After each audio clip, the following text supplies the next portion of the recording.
Halo teman-teman, kembali lagi di Akademi Kesehatan Mental, tempat belajar soal sehat mental yang komprehensif dan juga sustainable. Nah, di sini aku nggak sendiri, di sini sudah ada Mas Denny. Halo Mas, gimana kabarnya Mas? Good. Good ya Mas ya? Sehat ya Mas ya? Oh, very Very good sehat, ya? sehat, very good. Oke. Nah, teman-teman, di sini kita akan membahas soal berkaitan dengan apa yang sudah kita atau sedang kita alami sekarang, yaitu bulan puasa, dan itu identik dengan apa Mas? Lebaran. Lebaran. Dan Lebaran kita apa Mas? Memaafkan ya Mas ya? Memaafkan gitu ya, saling memaafkan satu Saling sama memaafkan. lain kayak gitu. Nah, di kesempatan kali ini kita akan ngupas mengenai apa itu memaafkan atau forgiveness dari sudut pandang psikologi. Nah, gimana mungkin teman-teman sudah apa ya namanya pengen tahu juga gimana dari sudut pandang psikologi, langsung aja kita tanyakan kepada Mas Din. Oke Mas? Oke, siap. Oke, ini Mas. Jadi kita punya beberapa pertanyaan aja sih Mas. Cuman ini udah merangkum banyak pertanyaan sih, mewakili kayak gitu. Nah ini Mas, ngomongin soal memaafkan. Kadang memaafkan itu nggak sesuai dengan katanya ya Mas ya. Oke. Nah, memaafkan itu kayak ya udah memaafkan gitu. Tapi ketika dijalanin kok nggak sesuai gitu, nggak terdengar indah dengan seucap kata memaafkan gitu Mas. Susah untuk dilakukan gitu. Oke. Kenapa, Mas? Kalau menurutku gini sih, malah memaafkan itu indah didengar tapi susah untuk dilakukan gitu ya. Nah, benar, benar. Indah untuk diucapkan tapi susah untuk dilakukan karena realitanya banyak banget orang itu yang dari luarnya sudah memaafkan, tapi dari hatinya, dari dalam dirinya memang sejujurnya belum. Walaupun yang diucapkan itu adalah mohon maaf lahir batin gitu. Oh. Lahir dan batin Lahir kayak gitu. batin, ya. Tapi realitanya lahir doang karena karena memaafkan itu memang nggak sesimpel itu sih. Walaupun kalau misalkan kita berhasil memaafkan itu rewardnya atau apa yang kita rasakan itu benar-benar sangat berdampak untuk hidup kita ke depannya. Oke. Kenapa bisa kayak gitu, Mas? Kira-kira ya. Bayangin gini sih, kalau Apa misalkan, jadi, Mas? oke, bayangin kalau misalkan kita itu tiap hari membawa beban yang nggak pernah kita letakkan. Oh, oke. Beban itu kan lama-lama bikin kita capek ya. Lah beban itu lama-lama bikin kita jadi terkuras energinya, terkuras tenaga kita. Walaupun kadang-kadang kita nggak melakukan apa-apa, tapi tetap karena kita selalu membawa beban itu, jatuhnya kita gampang capek, gampang terkuras energinya.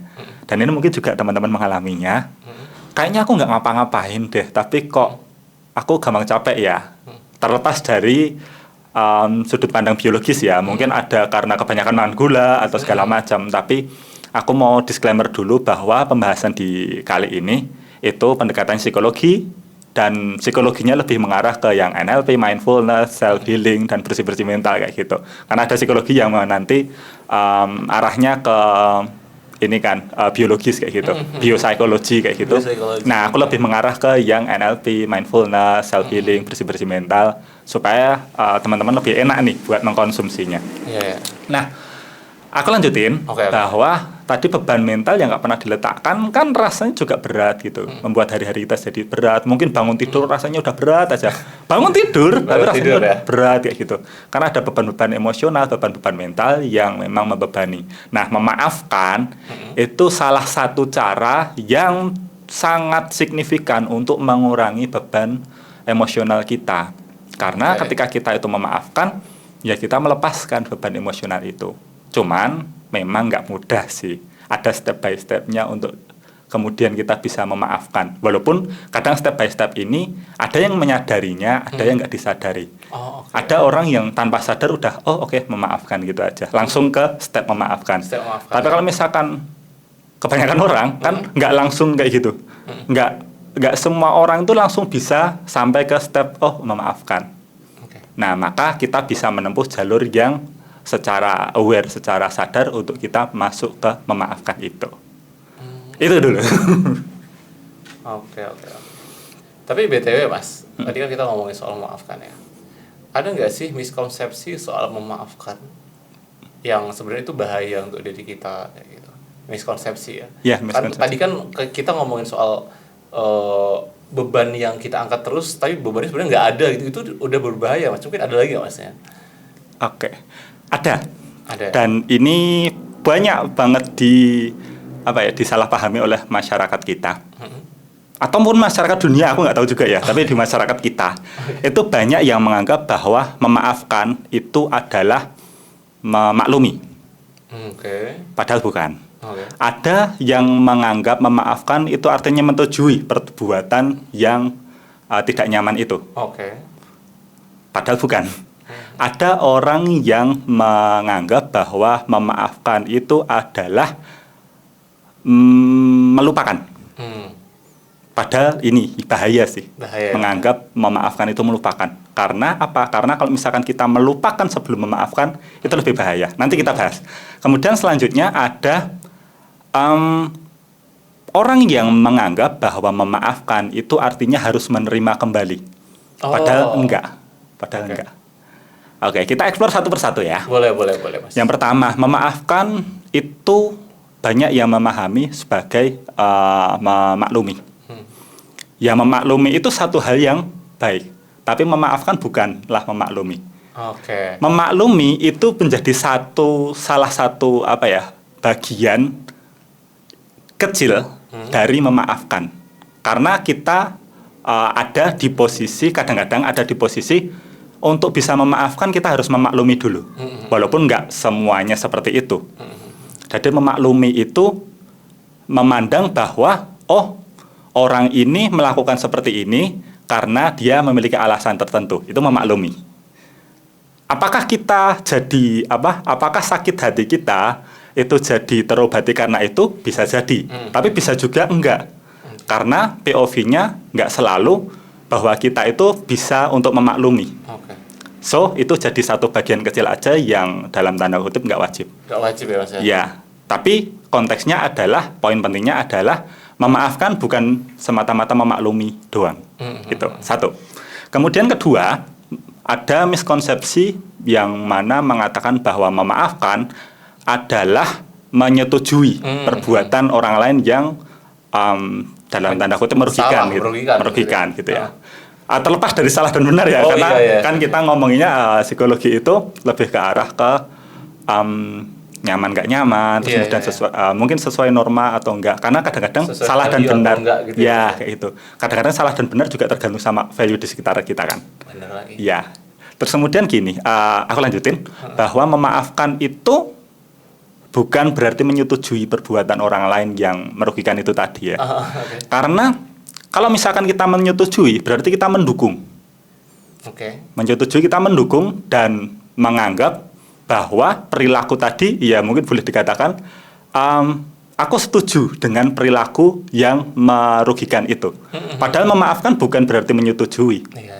Berbeda ya. Memaafkan itu boleh kok kita berada di pihak yang netral. Aku nggak menyetujui perbuatanmu. Aku juga tidak serta-merta fokus untuk menentang banget ya gitu. Tapi memilih untuk melepaskan. Ya udah, itu kamu melakukan seperti itu, ya udah, itu udah terjadi gitu. In case sekarang efeknya yang kemudian ditindaklanjuti, kayak gitu, efek psikologisnya. Ya, itu memaafkan tadi udah dua. Kemudian yang bahaya adalah memaafkan berarti melupakan. Miskonsepsi memaafkan berarti melupakan itu bahaya. Kenapa? Karena gini. Ketika ada sesuatu peristiwa yang kemudian terekam oleh memori kita, dan itu ada unsur emosi yang sangat intens, itu mudah masuk ke bawah sadar. Karena ada unsur emosinya yang sangat intens ya. Mudah masuk ke bawah sadar. Nah, itu akan merasa menyakitkan kan. Khususnya emosi-emosi yang nggak nyaman gitu. Marah, sedih, kecewa, dan segala macamnya, benci. Kayak gitu masuk ke bawah sadar. Emosinya sangat intens, sangat kental, dan kita jadi terasa sakit karena ada emosi yang sangat intens itu.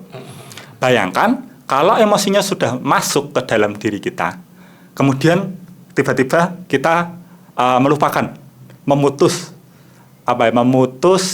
anchor atau memutus tali antara memori dengan emosi tadi. Justru kita akan kesulitan untuk meraih lagi nggak sih emosi tadi untuk dibersihkan. Maka bahaya. Kenapa? Karena emosinya masih ada di situ. Kita masih bisa merasa sakit, masih berasa nggak nyaman. Sementara kita jadi kehilangan akses untuk membuat emosi tadi dibersihkan. Oh iya, benar-benar. Iya kan? Oh. Nah, maka walaupun realitanya banyak orang yang sengaja melupakan itu justru akan kesulitan melupakan. Menyengaja melupakan itu sulit. Tapi kalau misalkan nggak sengaja lupa, itu juga menurutku dari sudut pandang bawah sadar itu justru agak bahaya, lebih berbahaya kayak Karena gitu. dia nggak tahu ya Mas ya, tiba-tiba dia masih ada di sana, nggak diproses gitu ya Mas ya. Yes, benar sekali. Terus dia tiba-tiba kalau misalnya ada tekanan gitu keluar gitu ya. Ya, sayangnya banyak kan pakai sudut pandang psikoanalisa gitu kan. Walaupun psikoanalisa nggak bisa menjelaskan semuanya, tapi dalam hal ini itu memang sesuatu yang sudah masuk ke bawah sadar. Ketika nggak dibersihkan kalau emosi kayak gitu, ya itu secara nggak langsung bisa mempengaruhi perilaku kita sehari-hari. Iyalah, pastilah itu. Iya, for example kayak gini. Kadang-kadang ada seorang orang tua itu yang sebenarnya sumber stresnya di kantor. Tapi kemudian marah-marah ke anak kayak gitu. Itu. Marah-marah ke anak, marah-marah ke istri kayak gitu. Padahal secara logika tahu dong bahwa sumber masalahku itu bukan di rumah, tapi di kantor. Tapi karena di kantor itu nggak dapat tempat penyelesaian dari segi emosi, nggak dapat tempat untuk kemudian memproses emosinya, akhirnya dia sampai di rumah nggak memproses emosi, tapi kemudian meledakkannya. Tuh, Bapak Ibu. Iya, seperti itu. Ini mungkin nggak cuma Bapak Ibu juga ya. Iya, mungkin juga terjadi. Juga ya? Iya, kita mungkin di usia muda yang mungkin masih tinggal sama orang tua, masalahnya di luar, tapi kemudian nggak berhasil memproses emosi itu di luar, bawa ke rumah, diledakkanlah di rumah, marah-marah sama ayah ibunya kayak gitu. Itu juga bisa terjadi kayak gitu. Oke, masalahnya maka perlu memandang bahwa memaafkan itu bukan berarti melupakan. Itu salah satu kunci. Kemudian miskonsepsi yang berikutnya adalah memaafkan itu berarti mengizinkan dia untuk kembali ke hidup kita. No, saya bilang no. No ya Mas ya. Boleh sih, itu opsional sifatnya. Tapi bukan berarti harus. Memaafkan itu boleh kok, kita itu melepaskan beban emosional kita. Boleh loh kita itu melepaskan harapan kita, tapi nggak menerima dia kembali. Karena apa? Karena kalau misalkan kita itu memaksakan diri untuk menerima orang yang menyakiti kita, menerima kembali di hidup kita, kemudian intens berkomunikasi, ya jatuhnya kita rawan tersakiti lagi. Karena ya orang lain bisa juga kan menyakiti kita lagi. Perilaku orang lain kan di luar kendali kita. Yes, benar. Nah, yang ada di dalam kendali kita apa ya? Kita bisa set boundaries. Kita bisa menetapkan batasan itu. Kita boleh kok tetap memaafkan dan tetap menjaga jarak. Boleh. Dua-duanya dilakukan secara bersama itu boleh. Boleh ya Mas ya. Iya. Jadi nggak harus kayak biasa lagi, ketemu lagi atau berhubungan lagi itu nggak harus ya Mas ya. Bisa tapi nggak harus. Opsional. Ya. Kalau misalkan kita mungkin dalam sudut pandang bahwa aku udah memaafkan dia dan kemudian aku udah tahu nih harus berperilaku apa sama orang itu dan aku siap untuk berhubungan sama dia kembali dengan intens seperti biasanya. Itu oke, boleh pilihan. Tapi nggak harus. Karena ada beberapa orang yang memang standarnya dia mungkin tinggi gitu ya. Aku harus bisa menyelesaikan semua masalah di hidupku kayak gitu. Nah, terus kemudian salah satu indikatornya adalah rekonsiliasi. Yes, kayak gitu. Padahal nggak harus. Nggak harus ya. Ya itu bagus, tapi bukan sesuatu yang wajib. Itu nice. Oke, Mas Denny. Tapi BTW Mas, kalau misalnya kita ngomongin soal memaafkan kepada penyintas trauma kayak gitu, misalnya kayak ada orang-orang tertentu yang dia punya trauma akibat perilaku orang lain kayak gitu kan, benar-benar trauma itu trauma mendalam gitu. Itu kita layak nggak sih untuk bilang ayo memaafkan gitu. Agak tricky sih. Tapi gini, poinnya adalah kita boleh loh membicarakan memaafkan sama orang yang penyintas trauma. Tapi kita perlu lihat dulu konteksnya seperti apa. Kalau misalkan konteksnya itu adalah memberikan edukasi, untuk memberikan pandangan POV gitu, POV bahwa oh memaafkan itu seperti ini. Kayak misalkan tadi ketika kita tarik ke miskonsepsi yang tadi ya, barangkali loh orang itu menyimpan trauma dan salah satu cara untuk menyelesaikannya adalah memaafkan. Tapi karena pemahaman yang kurang pas tentang memaafkan tadi, dia memilih untuk tidak memaafkan, bisa jadi kan. Nah, memberikan pandangan bahwa memaafkan itu seperti ini, terus kemudian caranya seperti ini, itu boleh. Tapi yang menurutku itu nggak pas adalah memaksakan orang untuk memaafkan. Memaksakan orang penyintas trauma untuk memaafkan. Soalnya ada case-nya juga sih Mas, kayak gitu Mas. Kayak ayolah dimaafin aja gitu. Tapi orang dia aja masih ke-trigger gitu ya Mas ya. Iya, maka memaafkan pada akhirnya penyintas trauma itu akan lebih nyaman untuk memiliki kesadaran, oke, aku udah mulai saatnya untuk memaafkan. Itu lebih bagus daripada terpaksa memaafkan. Oh iya, terpaksa memaafkan. Karena terpaksa memaafkan ini justru ada jadi beban baru nih. Beban baru, malah nggak jadi memaafkan. Yes, jatuhnya memaafkan palsu. Kayak gitu. Dan ini makin nggak nyaman jatuhnya, kayak gitu. Kan ya ada beberapa orang yang mungkin awal-awal teredukasi bahwa oh memaafkan itu bagus untuk kesehatan mental gitu. Kemudian dia memaksakan POV-nya kepada orang lain. Wah, itu yang bahaya kan. Kasihan orang yang penyimpan. Bagusnya kayak gini. Bagusnya itu adalah ketika kita itu mengetahui oh ini orang penyintas trauma kayak gitu. Mungkin teman dekatnya kayak gitu. Bukan untuk memaksa dia memaafkan, tapi menemani prosesnya untuk bisa sampai akhirnya memaafkan. Itu good banget sih. Kalau misalkan bisa melakukan seperti itu. Kayak case seperti ini. Ada kan, kita itu kadang-kadang ketemu sama orang, terus kemudian dalam pikiran kita itu orang ketika dia menyampaikan keluhan segala macam, ada kadang kan momentum di mana kita di pikiran kita sendiri itu berpikir bahwa wah sebenarnya kamu tuh cuma kurang bersyukur ya gitu. Tapi kalau misalkan itu diutarakan, pasti kan menyakiti dia kan. Iya lagi. Menyakiti hatinya, menyakiti secara psikologis kayak gitu.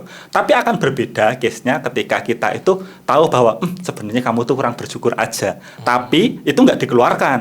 Kita dampingi dia. Kita pelan-pelan, oh kamu tuh keluhannya seperti ini ya. Oh mungkin kamu pernah melakukan ini nggak sih kayak gitu, melakukan misalkan proses perilisan emosi dulu. Karena ketika kita mengeluh karena suatu sakit tertentu, sakit psikologis ya, sakit hati kayak gitu, itu kan ada tumpukan emosi di situ. Nah kita dampingi untuk misalkan bisa memproses emosinya, kemudian dia bisa melihat dengan sudut pandang baru, dan pada akhirnya dia bisa menyadari bahwa oh di titik ini aku menyadari bahwa kemarin itu aku ternyata kurang bersyukur ya. Nah, itu akan jauh lebih baik daripada kita langsung mengatakan kamu tuh sebenarnya kurang bersyukur. Kan jauh perbedaannya. Iya, jauh. Sama kayak yang tadi. Langsung dijat jedar gitu. Iya, karena ngejudge itu gampang ya, tapi menemani proses orang untuk bisa menjadi pulih itu yang susah. Ibaratnya orang tuh udah mau ya Mas ya. Di pinggir jurang gitu ada. Terus kita kalau misalnya ngejudge tuh ibaratnya sekalian dorong. Iya. Kan bahaya gitu. Bahaya. Maka ya seperti itulah, gunakan pendekatan yang halus. Kalau aku perlu disclaimer, kalau misalkan kita itu nggak bisa atau nggak mampu atau menyadari bahwa sumber daya kita itu kurang untuk bisa membuat orang ini itu menjadi lebih baik, ya jangan ngejudge lah. Jangan judge ya. Ya jangan ngejudge, jangan memperburuk keadaan dengan ngejudge. Karena ngejudge juga nggak akan memperbaiki keadaan. Benar. Itu sih. Oke. Ini ada 2 pertanyaan lagi sih Mas. Tapi satu ini kayaknya agak menohok nih. Apa tuh?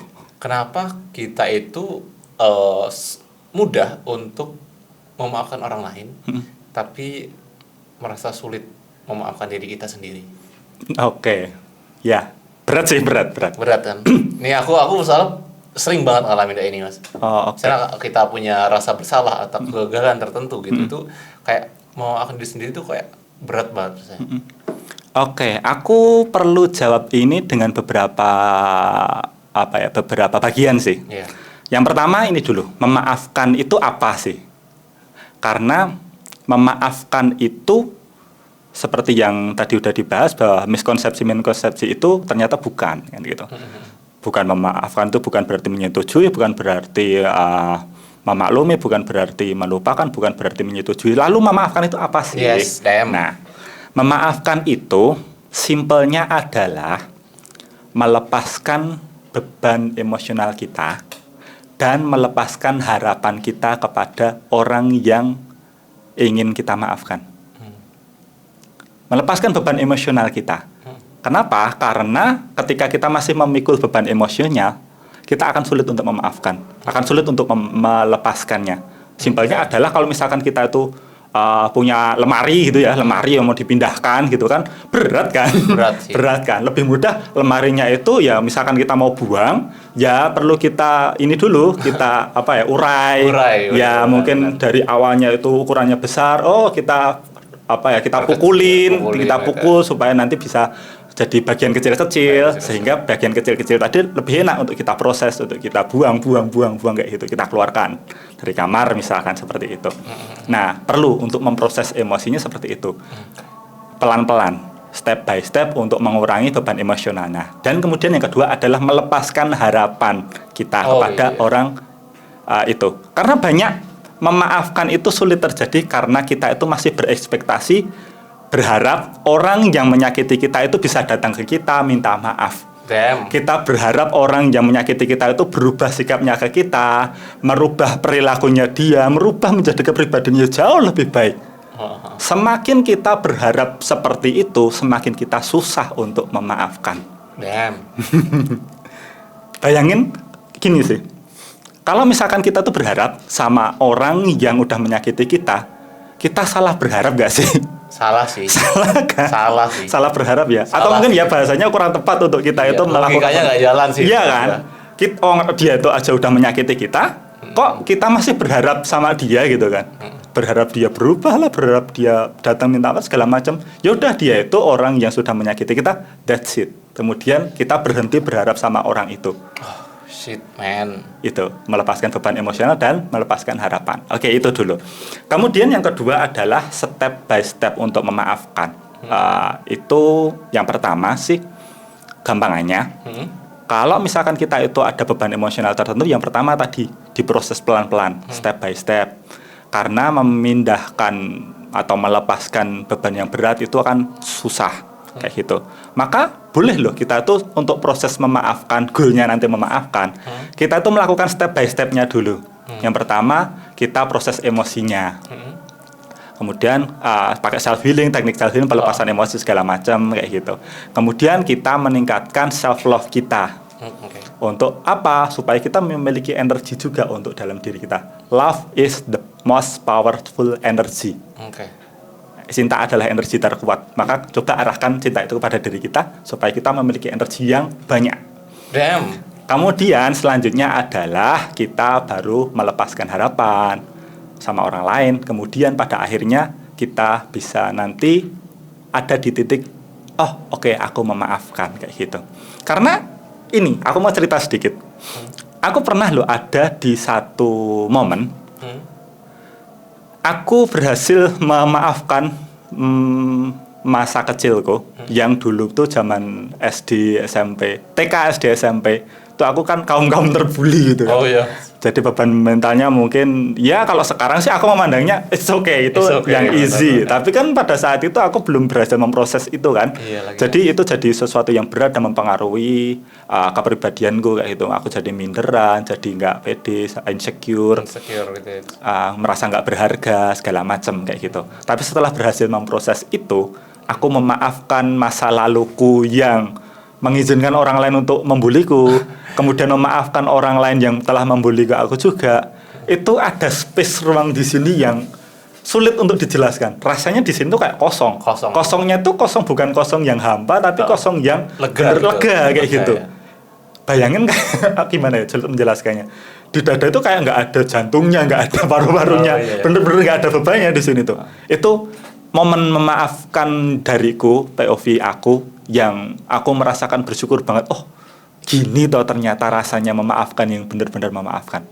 Tapi itu aku yakin nggak semua orang bisa langsung merasakan seperti itu sih. Tapi salah satu sensasi yang aku rasa menarik untuk dicari momentum itu dengan memaafkan.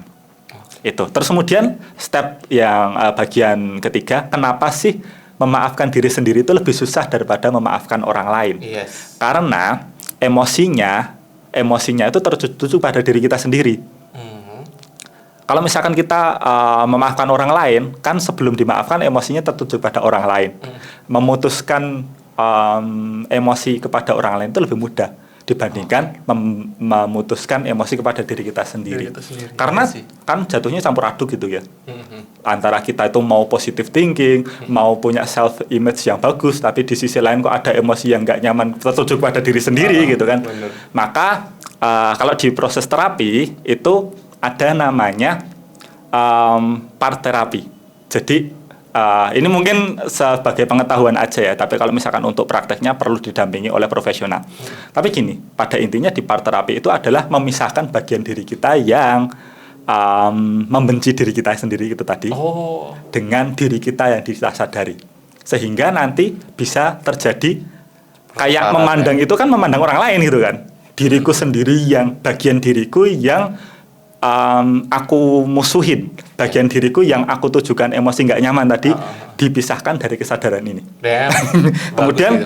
Kemudian terjadilah proses pelepasan emosi, proses pelepasan harapan-harapan yang memang tidak memberdayakan. Setelah itu tadi bagian diri yang sudah dimaafkan dikembalikan lagi ke dalam diri kita. Part terapi. Seperti itu. Jadi tambahan informasinya adalah sebenarnya di dalam diri kita itu ada banyak bagian-bagian diri yang saling berinteraksi yang mempengaruhi kesadaran. Maka di situ juga kita bisa memanfaatkan bahwa kita bisa kok memaafkan diri sendiri. Aduh.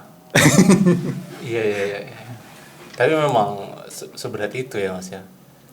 Soalnya kita kalau aku belajar ya, memaafkan orang lain, memaafkan keadaan, itu kayak oke lah, karena keadaan kan gak cuma diri kita sendiri kan, ada teman-temannya yang ngerasain gitu kan ya. Tapi di bagian part adalah memaafkan diri sendiri, itu kayak susah banget kayaknya ya. Mungkin teman-teman di sini juga ada yang relate juga ya Mas ya. Satu tambahan bahwa seringkali sulit memaafkan diri sendiri itu karena ada sifat perfeksionis. Karena apa? Karena ketika memandang bahwa yang tidak sempurna itu berarti gagal. Ketika gagal kemudian mengutuk diri sendiri, memandang diri sendiri itu nggak berhasil, nggak berharga kayak gitu, jatuhnya susah memaafkan diri sendiri. Jadi ada untungnya ya Mas ya kalau nggak perfeksionis juga ya Mas ya. Bahkan aku bisa menyarankan jangan sih jadi orang perfeksionis, karena perfeksionis ketika kita nanti sudah ada di level tertentu, di level atas lah bisa dibilang, dalam titik ketika mungkin dalam tanda kutip bisa dibilang aku tuh udah sukses, boleh kita perfeksionis. Kenapa? Karena sumber dayanya sudah mendukung. Tapi kalau misalnya kita mau memulai, bahasa sekarang merintis ya. Merintis itu jangan perfeksionis, karena satu step yang direalisasikan itu jauh lebih baik daripada 100 perencanaan yang tidak pernah dieksekusi. Tesis yang selesai adalah tesis yang baik ya Mas ya. Iya, bukan tesis yang sempurna, itu bukan tesis yang selesai. Kayak ada juga sih, kayak nggak mengubah dunia juga ya. Iya, benar. Aduh. Ini Mas ya, terakhir nih Mas ya. Kalau menurut Mas Denny sendiri, apa nasihat terburuk soal memaafkan Mas? Yang pernah Mas Denny dengar gitu. Oke, nasihat terburuk tentang memaafkan ya. Iya. Nasihat terburuknya adalah memang semua hal itu bisa dimaafkan. Oke, aku ulangi ya. Nasihat terburuknya adalah semua bisa dimaafkan saat ini. Karena pada realitanya memaafkan itu butuh proses. Memaafkan itu nggak bisa dipaksakan. Memaafkan itu bukan sesuatu yang datang dari luar, aku jarang menemui orang yang kayak misalkan udah dimaafin aja dan seketika itu langsung dimaafkan. No, justru datang ketika kondisi psikologisnya tenang, kebutuhan-kebutuhan dasarnya terpenuhi, kemudian ada juga fase keadilan itu didapatkan. Itu akan lebih mudah untuk orang itu secara alami memaafkan dibandingkan memaafkan yang dipaksakan. Karena gini, memaafkan yang dipaksakan untuk semua dimaafkan sekarang biar kita tuh bisa merasa lega. Teorinya benar, tapi aplikasinya kan nggak kemudian langsung diproses saat ini juga. Kita kewalahan loh memproses semua emosi langsung seketika dalam satu waktu kayak gitu. Ada baiknya memang kita itu rajin aja untuk bersih-bersih mental. Kita rajin buat bersih-bersih mental itu sangat membantu loh.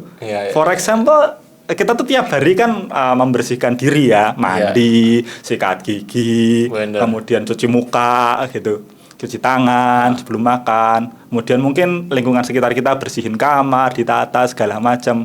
Itu kan akan hal-hal yang memudahkan hidup kita. Tapi kenapa kok kita tuh nggak pernah ya atau jarang ya membersihkan mental kita dari pikiran-pikiran nggak nyaman, dari emosi-emosi yang membebani, dari ekspektasi-ekspektasi yang nggak realistis. Kalau misalkan kita tuh rajin buat membersihkan hal-hal itu, kan kita akan one step closer untuk memaafkan dengan lebih mudah kan. Karena beban emosionalnya, beban harapannya, beban mentalnya sudah semakin berkurang. So, kalau boleh aku menyarankan sih, rajinkan bersih-bersih mental. Bersih, pangkal sehat. Nah, akan lebih mudah untuk kita itu bisa memaafkan ketika kita rajin bersih-bersih mental. So, memaafkan itu bagus. Tapi kalau misalkan memaafkannya dipaksakan, itu jatuhnya akan jadi nggak bagus. Realitasnya adalah rajin aja bersih-bersih mental. Nanti akan ketemu satu titik di mana, oh, ini saatnya aku melepaskan, memaafkan. Itu. Jadi gitu teman-teman ya. Jadi emang harus sering-sering bersih-bersih mental ya Mas ya, supaya ya nggak menumpuk gitu ya. Apalagi kalau misalkan kita lingkungan kita judgmental gitu kan. Nah, itu kayaknya emang perlu untuk bersih-bersih mental. Yes, seperti itu. Oke, Mas Denny, thank you banyak untuk podcastnya pada hari ini gitu ya. Dan kayaknya udah di akhir. Dan sampai ketemu mungkin di next episode. Thank you Mas Denny. Thank you teman-teman. Sampai ketemu di episode selanjutnya. See you.